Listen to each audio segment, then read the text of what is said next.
it all really started when I was about 4 years old. This was in New Zealand. And my parents were very traditional. So they would go to church each week and things like that. But there was no sense of anything beyond that. My father was a psychologist, and my mother a nutritionist. And I was seeing this being right by the stairs. And I was scared. And they were just telling me, oh, it's, nothing, it's nothing, it's your imagination, don't worry about it. But it seemed extremely real to me. So I would literally run past that spot where I would see the little being. And then eventually everything shut down. I got to believe my parents. And it really wasn't until, well, even at university, I took a course on Asian philosophies, religions. So that interest was always there.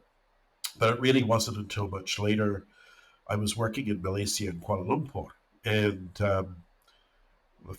I was visiting, working there, and someone said, okay, come up, see this man. And so I did. And he was doing some sort of healing thing, but I had no concept of that. And then he sat me down on a chair. And then before I knew it, I was just waking up with this very light, warm kind of sweat across my body. And it was like, well, that was strange. And then the next step was in Vancouver. I met some people who taught Tao. They were originally from Taiwan, Singapore, that area.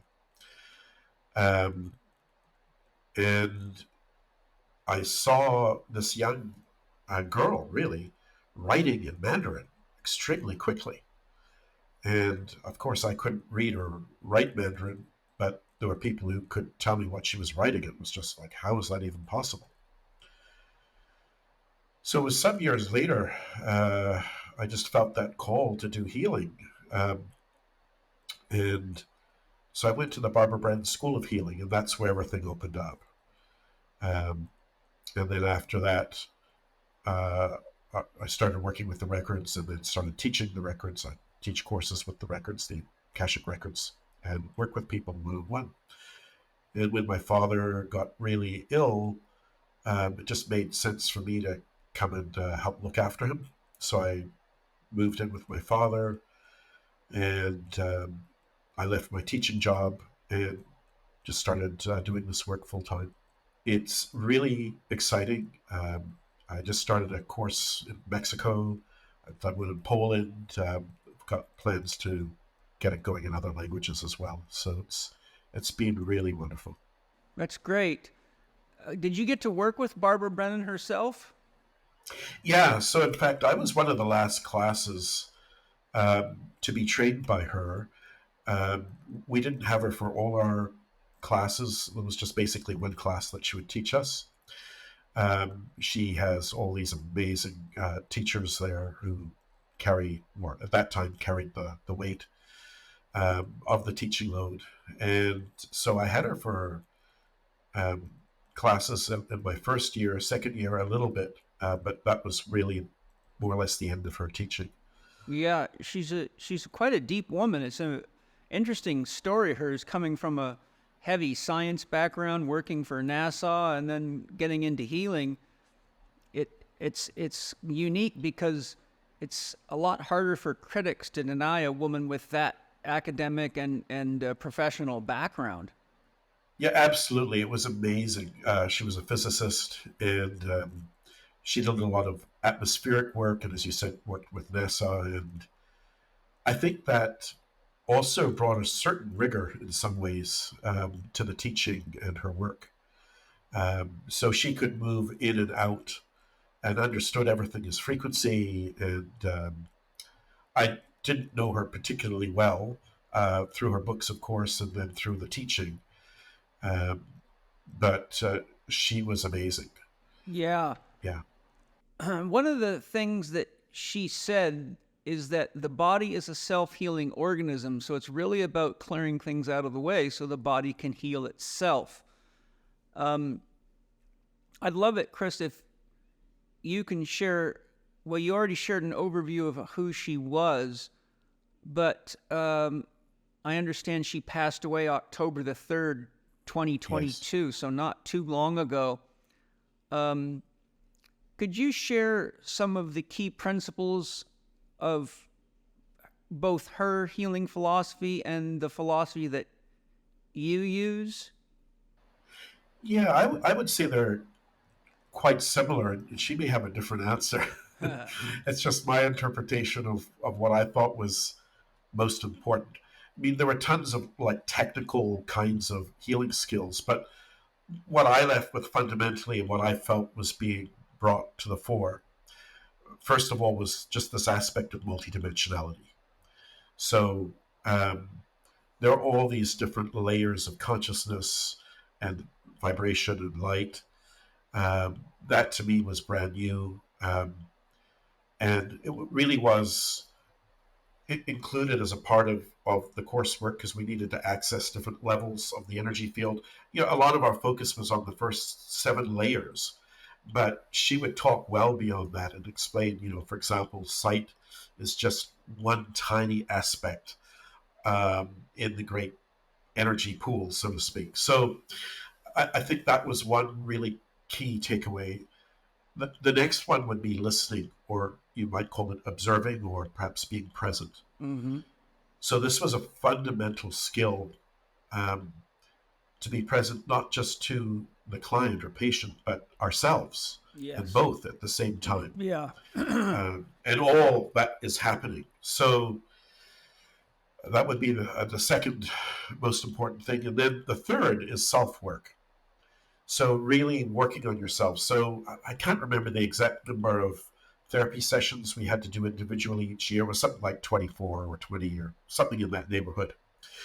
So you could work with a psychologist or psychiatrist or a therapist that's approved, or the Brennan School has their own version of that. But also during class time, we had group therapeutic work as well. So basically, the more work you do on yourself, the more you kind of eliminate those short circuits in your system. And so that you are more free, you're more clear in the work that you do as a healer. So that was heavily emphasized and really vital.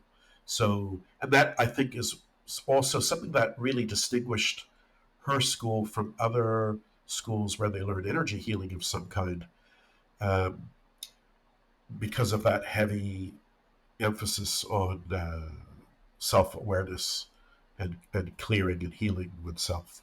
Yeah.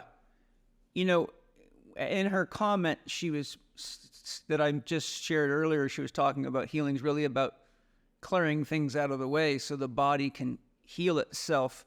In your experience, what are some of the most common things that people need to clear out of the way that are blocking their own ability to heal?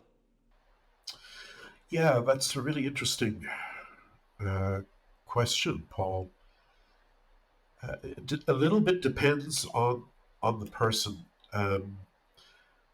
Some of the most common things that I work with people would be the wounded feminine and masculine, and how that gets blocked up, and also prevents unity in a certain way. Um, Rejection of self and rejection of self as source, which is also often connected with insufficiency. Trauma, loneliness, and victim consciousness. And I would say those are the most important or most common issues that need to be cleared out. The other flip side is we also want to generate uh, our creative essence. And so in the background, kind of the macro things like seeing ourselves as source, seeing the universe as light, um, some of those issues are also important to re-articulate, because a lot of them are um, are used in a way to control and dominate us as people, and but those would be the things I would focus on right now for most people. Yeah, they seem pretty consistent with my own experience for sure. I think belief systems are the most dangerous thing to anybody's wholeness, really. Absolutely. It's, belief systems are closed. So once you believe something, you stop questioning it and you just take it for granted. And the problem with belief systems is that they're really a creation of the past. Like any Christianity's old, Islam's old, Judaism's old. Even what we learned in school is old compared to what the environment might demand right now if we're in the flow of reality, right? There's a lot of, we need a lot of relationship skills and negotiation skills and problem-solving skills to deal with the issues of the world right now that most of us were never taught. So if we're trapped in old ways of believing, my people versus your people, for example, then we're not really equipped to deal with what's happening in reality. Absolutely. And you see that in how children are taught and what they're taught. And, everything is like a fractal. Yeah. And so we see all these issues popping up everywhere. So, like in the school system, ideally they would start moving towards a central curriculum of what it is to be a human being. That'd be And a then good from idea. there, What a concept. And then after that, like, you can add in your science and your math and language and whatever. But there's terrible challenges with self-regulation, and it's just simply that the children aren't taught about themselves and who they are and given those sorts of tools. So that's going to come in at some point. It's one of my projects that I want to get lifted off relatively soon. But yeah, it's really challenging at this time.